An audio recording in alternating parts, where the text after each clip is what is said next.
जय हिंद। आज हम लोग बात करेंगे बुंदेलखंड यूनिवर्सिटी के एनईपी कवर्ड जो एग्ज़ाम बीए, बीएससी, बीएचएससी, बीएससी होम साइंस, बीकॉम, इनके लिए जो एनईपी कवर्ड जो नई शिक्षा नीति 2020 के तहत परीक्षाएं हो रही हैं, इनके लिए पेपर का स्ट्रक्चर क्या है, कौन से पेपर बहुविकल्पी हैं, कौन से थ्योरी है, इसके बारे में आज हम थोड़ा सा चर्चा करते हैं ताकि ये गंभीर समस्या इस समय बच्चों के बैक लगने की जो समस्याएं हैं वो बढ़ती जा रही हैं और इससे निपटने के लिए अगर हम सही तकनीक से, सही तरीके से यूनिवर्सिटी के लिए परीक्षाओं को, जो होने वाली परीक्षाएं हैं उनमें सही तरीके से अगर हम अच्छी रणनीति के साथ उनका सामना करेंगे तो निश्चित तौर से बैक हटेगी और मार्किंग में प्रभाव पड़ेगा, मार्किंग अच्छी होगी। तो अभी हम समझते हैं थोड़ा सा इन कक्षाओं के लिए माइनर सब्जेक्ट्स और मेजर सब्जेक्ट्स की व्यवस्था की गई है। मेजर सब्जेक्ट्स ऐसे विषय हैं जो जिनकी संख्या 3 है और जिनको लिया जाना जरूरी है। ये 5वें सेमेस्टर में जाकर के एक मेजर सब्जेक्ट हट जाता है और चौथे सेमेस्टर तक पूरे 3 के 3 मेजर सब्जेक्ट रहते हैं और इन मेजर सब्जेक्टों में से एक जो माइनर सब्जेक्ट भी है, माइनर है माइनर 1, माइनर 2 और माइनर 3। मेजर 3 जो है ये सैद्धांतिक पेपर हैं और इन्हीं के साथ माइनर 1 भी सैद्धांतिक है। इन पेपरों की जो परीक्षाएं हैं वो लिखित तरीके से होनी है। लिखित में इसके बाद माइनर 2, माइनर 3।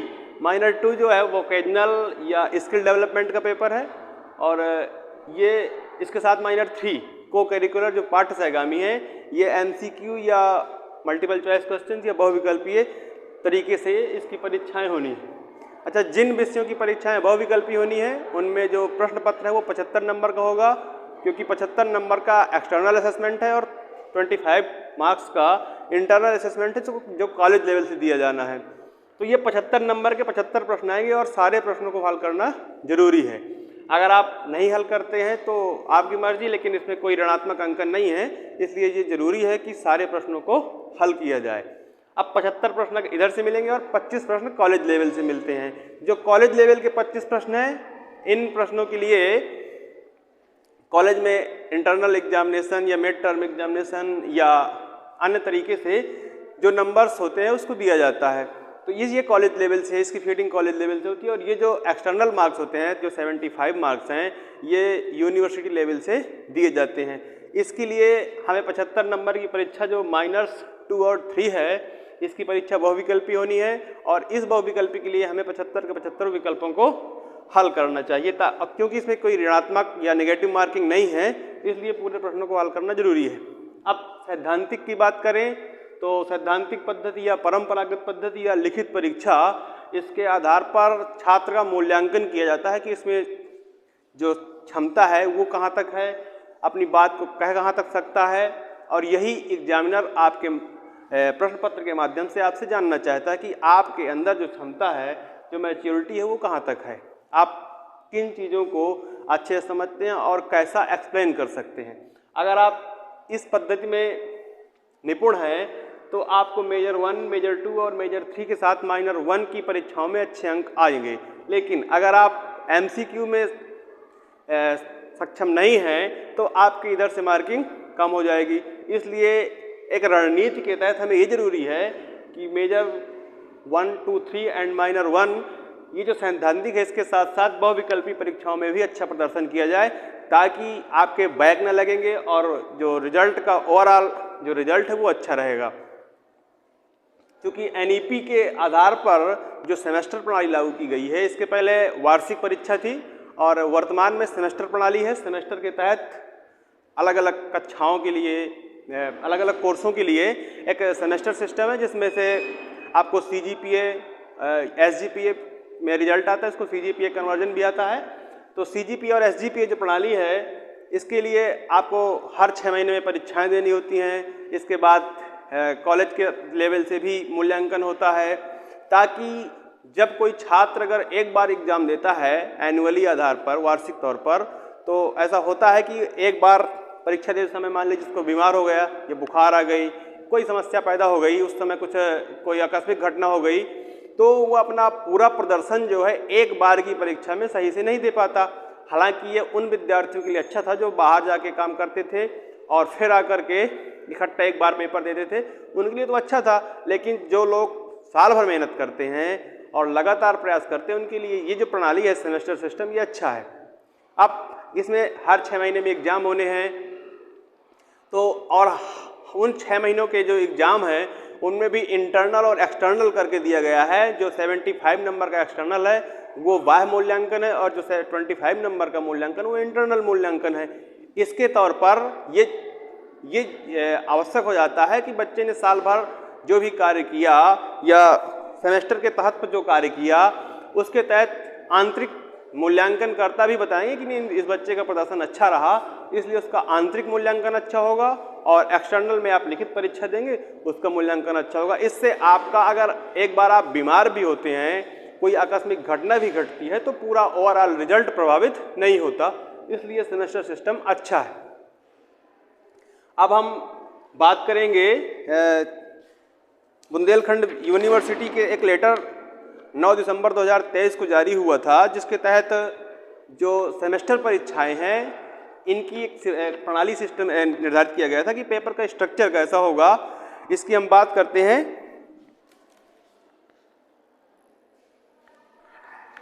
एनईपी के लेटर्स के पहले थोड़ा सा ये समझना जरूरी है कि इसका स्ट्रक्चर कैसा है।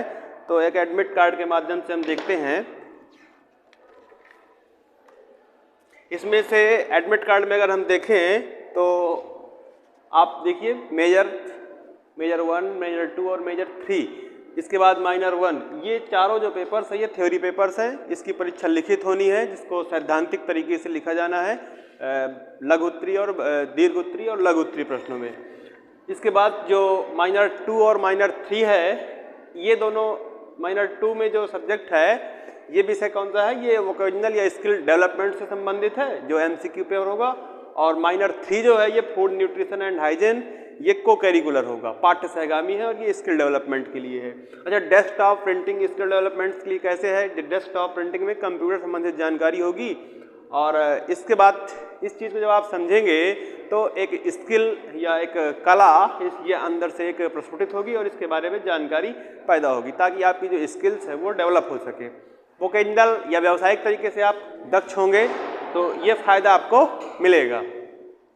अब बात करें माइनर 3 की, तो minor 3 food nutrition and hygiene, ये अपने आप में एक को करिकुलर पेपर है, पाठ्य सहगामी है, जिसके नंबर आपके मार्कशीट में जोड़े नहीं जाएंगे। बस ये नंबर्स जो होंगे ये नंबर सिर्फ इसलिए होंगे ताकि आप इस परीक्षा को क्वालिफाइंग एग्जाम की तरह आप पास करना जरूरी है। अगर आप पास नहीं करते हैं तो इसमें बैक लगेगा, तो इसमें पास होना जरूरी है माइनर 3 में, और माइनर 2 के नंबर आपके उसमें जोड़े जाएंगे ताकि ये स्किल डेवलपमेंट या वोकेशनल स्ट्रीम के लिए डेवलपमेंट के लिए आपके लिए जरूरी है। जनरल साइंस, अब हम सब्जेक्टों की बात करते हैं तो मान लीजिए किसी छात्र का पहला सब्जेक्ट हिंदी लिटरेचर है तो मेजर 1 में चला गया, मेजर 2 में उसने पॉलिटिकल साइंस लिया, मेजर 3 में उसने एजुकेशन लिया। अब माइनर की बात आई तो माइनर 1 में ये जनरल साइंस ऑटो सेलेक्टेड होता है, आपको लेना नहीं पड़ता, ये अपने आप मिल जाता है। तो जनरल साइंस लिया। माइनर 2 में इसमें ऑप्शन रहते हैं तो डेस्कटॉप प्रिंटिंग कोई लेता है, कोई दूसरा विषय लेता है, तो ये डेस्कटॉप प्रिंटिंग मान लीजिए इस विद्यार्थी ने लिया, ये वोकेशनल या स्किल डेवलपमेंट के लिए हो गया, तो इसका पेपर बहुविकल्पी होगा। और ये जो जनरल साइंस और जो मेजर 3 हैं तीनों सब्जेक्ट्स, इनके पेपर लिखित तरीके से होंगे। अभी हम बात करेंगे कि लिखित तरीके को कैसे करना है, पेपर का स्ट्रक्चर क्या होगा, कितने प्रश्न होंगे, तो और बहुविकल्पी के लिए भी बात करेंगे कौन कौन से पेपर बहुविकल्पी हैं। तो डेस्कटॉप प्रिंटिंग मेजर माइनर 2 पे है, ये भी पेपर बहुविकल्पी होगा। और मेजर माइनर 3 जो है को curricular food nutrition and hygiene, ये पेपर भी आपका एमसीक्यू ही होगा या बहुविकल्पी पद्धति पर गोला भरने वाला होगा, इसके नंबर आपके मार्कशीट में नहीं जोड़े जाएंगे।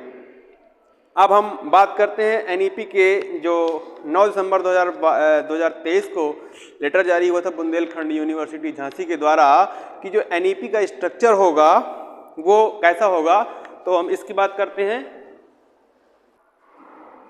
अब हम पूर्णांक की बात करें तो जो एनईपी बेस्ड जो थ्योरी पेपर है या सैद्धांतिक या परंपरागत पद्धति पर या लिखित परीक्षा पर आधारित जो प्रश्न पत्र आपके होने हैं, मेजर 1, 2, 3 और साथ में माइनर 1, इन प्रश्न पत्रों के लिए जो बुंदेलखंड यूनिवर्सिटी द्वारा एक लेटर जारी किया गया है, ये 9 दिसंबर 2023 को, और जो लेटर संख्या है वो 4903 है। इसमें साफ निर्देशित किया गया है कि जो एनईपी के जो पेपर्स हैं, ये इन पेपरों में पूर्णांक जो जिनमें 75 नंबर का है, 75 नंबर का जो परीक्षाएं होनी है, इसका जो विभाजन है प्रश्न पत्र का वो 2 हिस्सों में बटा होगा। पहला प्रश्न पत्र आपका पहला सेक्शन होगा सेक्शन ए, जिसको हम लघु उत्तरीय बोलेंगे, और सेक्शन बी जिसको हम दीर्घ उत्तरीय बोलेंगे। अब बात करें तो इस सेक्शन ए और सेक्शन बी अलग अलग जो डिवीजन है, उसमें सेक्शन ए में आपके टोटल प्रश्न 10 दिए होंगे, जिनमें से आपको कोई 4 करने हैं। सेक्शन बी में आपको 5 प्रश्न दिए होंगे, जिनमें से आपको कोई 2 प्रश्न करने हैं। अच्छा, सेक्शन ए जो लघु उत्तरीय है, इसमें 4 प्रश्नों में से प्रत्येक प्रश्न 7.5 नंबर का है, 7 सही 1/2 नंबर का, और इसमें से आपको चारों प्रश्नों को मिलाकर के 30 नंबर मिलने हैं। ऐसे ही 22.5 नंबर का प्रश्न एक ठो होगा सेक्शन बी में जो दीर्घ उत्तरीय होगा, इसको भी आपको करना है। तो पहले सेक्शन ए से आपको 30 नंबर मिलेंगे और सेक्शन बी से आपको 45 नंबर मिलेंगे। टोटल 75 नंबर का प्रश्न पत्र आपका ये हुआ। इसके बाद 25 नंबर जो इंटरनल असेसमेंट है वो कॉलेज लेवल से मिलता है। तो ये 75 नंबर जो हैं, इनमें आप अगर देखें तो इन 3 पेपरों में मेजर 1, मेजर 2 और मेजर 3, इसके साथ माइनर 1, इन चारों में ये पूरा खाका, ये पूरा स्ट्रक्चर वैलिड होगा। तो आपको कैसे करना है, अभी हम कॉपी के स्थिति के हिसाब से बात करते हैं। अगर हम बात करें परीक्षा पुस्तिका की, जो बुंदेलखंड स्पेसिफाइड बुंदेलखंड यूनिवर्सिटी झांसी के लिए बात कर रहे हैं हम, तो वैसे एनईपी जो लागू हुई है ये पूरे यूपी के लिए है, अन्य राज्यों में भी लागू है, लेकिन उत्तर प्रदेश में जो एनईपी की व्यवस्था वो सारी यूनिवर्सिटी लगभग एक जैसी व्यवस्था है। लेकिन हम स्पेसिफाइड बात कर रहे हैं बुंदेलखंड यूनिवर्सिटी झांसी की। इसमें जो परीक्षा पुस्तिका आती है ये टोटल 26 पृष्ठ होते हैं। तो ऐसी स्थिति में ये आपको हर प्रश्न में आपको ये नंबर अंकित मिलेगा, और वहीं तक आपको लिखना है, अंतिम पेज तक लिखना है बराबर। पूरे पेजों का उपयोग करना है ताकि जो मार्किंग है वो अच्छी आए। तो सेक्शन ए और सेक्शन बी जो लिखित परीक्षा या थ्योरेटिकल या सैद्धांतिक पद्धति पर है, इस परीक्षा के लिए सेक्शन ए और सेक्शन बी लघु उत्तरीय और दीर्घ उत्तरीय तरीके से जो निर्धारित है, इसमें लघु उत्तरीय के लिए जो प्रश्नों की संख्या है वो लघु उत्तरीय के लिए जो प्रश्नों की संख्या वो 4 है और प्रत्येक प्रश्न 7.5 नंबर का है। और दीर्घ उत्तरीय के लिए प्रश्नों की संख्या 2 है और प्रत्येक प्रश्न 22.5 नंबर का है। तो एक स्ट्रेटजी के तहत हम अगर बात करें तो टोटल प्रश्न 26 हुए, और 26 प्रश्नों की कॉपी में हमें 4 प्रश्न ये और 2 प्रश्न ये, टोटल 6 प्रश्न करने हैं। 4 और 2 प्रश्न, ये 6 प्रश्नों की जो हमें करने हैं, इसके लिए एक स्ट्रेटजी अगर हम देखें तो लॉन्ग आंसर्स के लिए जो सेक्शन बी में है इनको हम पहले करेंगे, सेक्शन बी डालेंगे हम फ्रंट पहले प्रश्न में, और यहीं से लिखना शुरू करेंगे। तो 6 पेजों में हम इसको करेंगे। पहले जो पूरे 6 पेज हैं, 6 पृष्ठ दोनों तरफ मिला करके जो पृष्ठ होता है अलग अलग, तो एक पेज में 2 पृष्ठ, तो इसी के हिसाब से हम 6 पृष्ठों पर मतलब 3 पेजों तक पहले प्रश्न को करेंगे और फिर दूसरे 3 पेजों तक दूसरे प्रश्न को करेंगे। इस तरह से हमारे 12 पृष्ठ जो हैं, 26 में से 12 पृष्ठ खत्म हो गए। तो इनमें से तो 22.5 नंबर के लिए इधर से हुआ। इसके बाद अब हम आएंगे शॉर्ट आंसर्स के लिए। तो शॉर्ट आंसर्स में 4 प्रश्न आपको टोटल करने हैं और पेजों की संख्या जो हमारे पास बचती है वो 14 बचती है। तो 14 के लिए हम प्रयास करते हैं कि 2 प्रश्न हम 4 पेजों पे करें, तो और बाकी के जो 2 प्रश्न हैं उनको 3 पेजों में करें, ताकि जो नंबर का जो कंट्रीब्यूशन हो वो अच्छा रहे। अच्छा, एग्जामिनर के ऊपर अच्छा प्रभाव डालने के लिए हम ज़्यादा अच्छा आने वाले प्रश्नों को पहले करेंगे, जो लॉन्ग आंसर। अगर आपने लॉन्ग आंसर से छोड़कर पहले शॉर्ट आंसर्स किए तो यह निश्चित है कि आपके पेपर में नंबर्स कम आएंगे। अच्छा, दीर्घ उत्तरीय पहले करने से फायदा यह होता है कि क्योंकि ये 22.5 नंबर का है एक प्रश्न, अगर आपका एक प्रश्न छूट गया धोखे से तो आपका 22.5 नंबर का लॉस होगा, और अगर शॉर्ट आंसर आपका छूट गया तो 7.5 नंबर का लॉस होगा।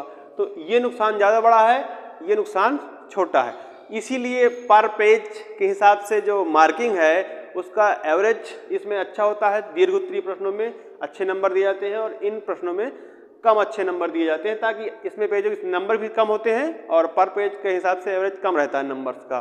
तो ये जरूर ध्यान देना है आपको कि पहले आपको सबसे पहले आपको लॉन्ग आंसर्स ही लिखने हैं, अर्थात जैसे ही आप पेज आपको कॉपी मिलेगी आपको उसकी जो रिक्वायरमेंट्स हैं वो फिल्स करेंगे, शुरू वाली जो डिटेल्स हैं अपनी भरेंगे।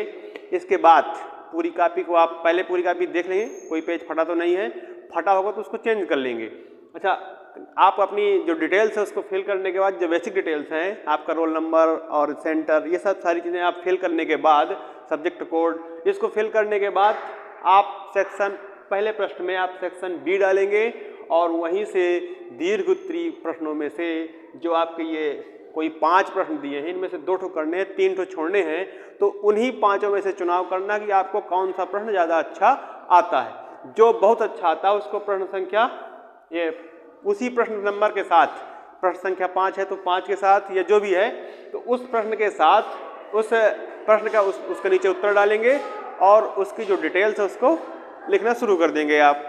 तो प्रश्न कैसे लिखना है इसके लिए हम अलग से वीडियो बनाएंगे, ताकि ये थोड़ा सा ये रिकॉर्डिंग जो है लंबी हो जाएगी। तो कैसे करना है इसकी व्यवस्था अलग बताते हैं। तो अभी हम देखते हैं कि पहले आपने 6 पृष्ठों में पहला प्रश्न किया और उसके बाद जो कुछ काम आने वाला है वो अगले 6 पृष्ठों में किया। दोनों अच्छे आते हैं तो और अच्छी चीज़। अब 22.5 नंबर वाली जो स्थिति है ये साफ हुई।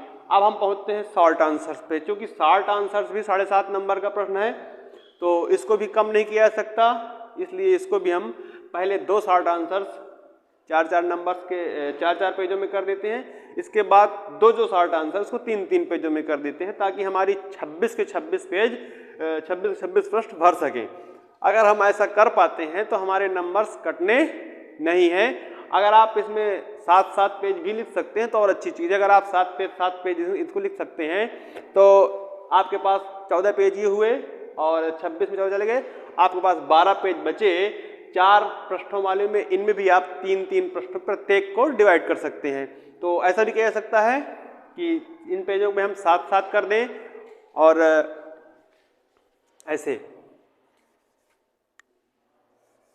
इस तरह से कि इन जो शॉर्ट लॉन्ग आंसर्स है इस पे हम 7 पृष्ठ, दोनों पृष्ठों को तो 14 पृष्ठ हो गए और इधर प्रत्येक पृष्ठ के लिए 3-3 पृष्ठ हम डिवाइड कर सकते हैं। तो अगर आप पहले तरीके से करना चाहें तो उससे भी नंबर अच्छे आने के चांसेस हैं और ऐसा करेंगे तो भी अच्छे नंबर आएंगे, क्योंकि ये 22.5 नंबर का है इसको हम ज़्यादा वेटेज दे रहे हैं। इसमें थोड़ा सा ज़्यादा लिखने की प्रयास कर रहे हैं ताकि नंबर इसमें अच्छे मिले और उसमें 7.5 नंबर का, इसलिए उसके पेजों की संख्या ज़्यादा बढ़ाना उचित नहीं है। तो 3 पेजों में बढ़ाना सही है। आप 3-3 पेज उसको बढ़ा सकते हैं। तो 3 पेज अगर आप बढ़ाते भी हैं तो प्रत्येक प्रश्न, लगभग प्रत्येक प्रश्न में 2 नंबर का लगभग एवरेज जा रहा है ना, और आधे नंबर का और फर्क जा रहा है, तो तीनों में उसको अच्छा डिवीजन उसका माना जा सकता है। तो आप इस तरह से भी कर सकते हैं। वैसे तरीका दोनों अच्छे हैं और अगर आप अच्छा लिखने तेजी से लिखते हैं और आपकी हैंड राइटिंग अच्छी है तो ये तरीका भी अच्छा है। इसमें और अच्छे नंबर आएंगे, क्योंकि 7-7 पृष्ठों का वेटेज रहेगा तो ज़्यादा अच्छे नंबर इसमें दिए जाएंगे। और ये 3-3 पेजों में रहेंगे तो वो डिवाइड रहेंगे,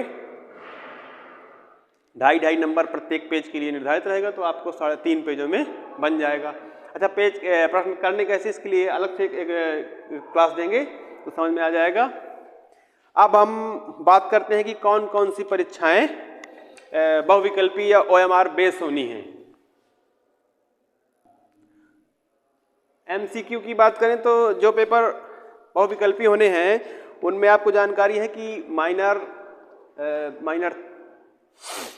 2 और 3, माइनर 2 वोकेशनल या स्किल डेवलपमेंट और माइनर 3 जो है वो को-करिकुलर है।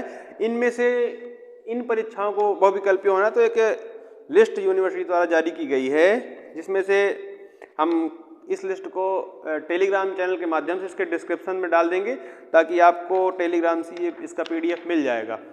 अभी थोड़ा सा समझ लेते हैं कौन कौन से हैं। BSc 3rd सेमेस्टर को-करिकुलर, इसका human values and environment studies ये बहुविकल्पी है। ऐसे ही BCom 3rd सेमेस्टर को-करिकुलर है, human values and environment studies ये बहुविकल्पी है। BHSC का है थर्ड सेमेस्टर का को curricular human values and environment studies. इसके बाद बात करते हैं हम तो BA third semester, BSc third semester, BCom third semester, BHSC third semester and BHSC third semester. इसके लिए जो वोकेशनल स्किल डेवलपमेंट NCC है, ये वाला पेपर भी बहुविकल्पी होना है। इसके बाद टूर गाइड, इसका पेपर भी बहुविकल्पी होना है। टूर गाइड की बात करें तो BA third semester, BSc third semester, BCom third semester और BHSC third semester tour guide. इसके बाद बात करें तो BA third semester, BSc third semester, BCom third semester और BHSC थर्ड सेमेस्टर के लिए वोकेशनल स्किल डेवलपमेंट जो दूसरा पेपर जिसमें ऑप्शन था वो मल्टीमीडिया है। तो मल्टीमीडिया भी कुछ लोग बच्चे लिए होते हैं, कुछ टूर गाइड लिए होते हैं। तो ये दोनों पेपर्स ऑप्शंस पे हैं, कोई एक चुना जाएगा। तो ऐसी स्थिति में ये पेपर भी बहुविकल्पीय विश्वविद्यालय द्वारा लिए जाने हैं। BA फिफ्थ सेमेस्टर की बात करें तो को करिकुलर्स लिस्ट में paper code 54102 analytic ability and digital awareness, ये पेपर भी बहुविकल्पी होना है। तो को curricular BA fifth semester, BSc fifth semester, BCom fifth semester के लिए को करिकुलर जो निर्धारित है वो है analytical ability and digital awareness. ये पेपर बहुविकल्पी होंगे। BA फर्स्ट सेमेस्टर के लिए वोकेशनल या स्किल डेवलपमेंट की बात करें, BA first semester, BSc first semester, BCom first semester, BSc first semester home science, BA first semester इसके लिए BSc first semester home science इन के लिए डेस्कटॉप प्रिंटिंग जो पेपर है ये बहुविकल्पी होगा। ये माइनर 2 के अंतर्गत आएगा और माइनर 3 के अंतर्गत जो आएगा वो को करिकुलर है। अभी इसमें और बात करते हैं, इसमें एक सेल्समैनशिप पेपर है और NCC पेपर भी है। BCom first semester home science के लिए सेल्समैनशिप, BCom फर्स्ट सेमेस्टर के लिए सेल्समैनशिप, BA फर्स्ट सेमेस्टर के लिए सेल्समैनशिप, इन परीक्षाओं का भी पेपर नेचर जो बहुविकल्पी होगा।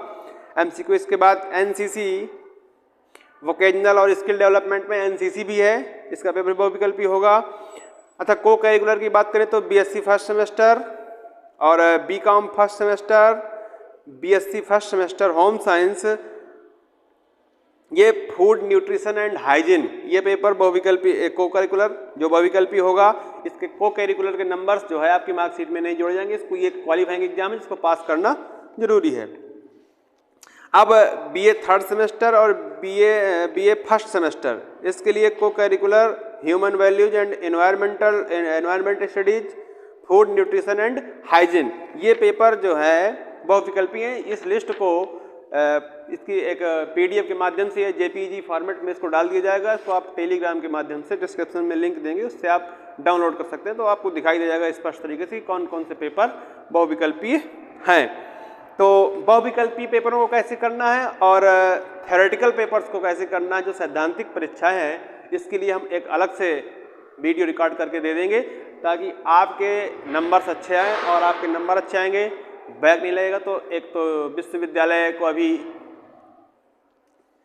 जो NAAC द्वारा एक्रेडिटेशन हुआ है, तो A+ कैटेगरी की जो यूनिवर्सिटी हुई है बुंदेलखंड यूनिवर्सिटी अभी हाल में, इसके लिए बच्चों के अंदर भी वो स्किल्स आएँ, बच्चे भी उस लेवल के हों, ताकि ये ना दिखाई दे कि यूनिवर्सिटी A+ लेवल की और जो शिक्षण का स्तर है वो गिरता चला जा रहा है।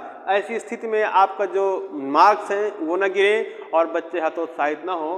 तो ऐसी आशा है कि ये वीडियो या ये क्लास आपके लिए उपयोगी सिद्ध होगी और हम ऐसी कामना करते हैं कि आपकी सेमेस्टर एग्जाम्स में नंबर अच्छे आएंगे और आपका भविष्य उज्जवल होगा। Thank you.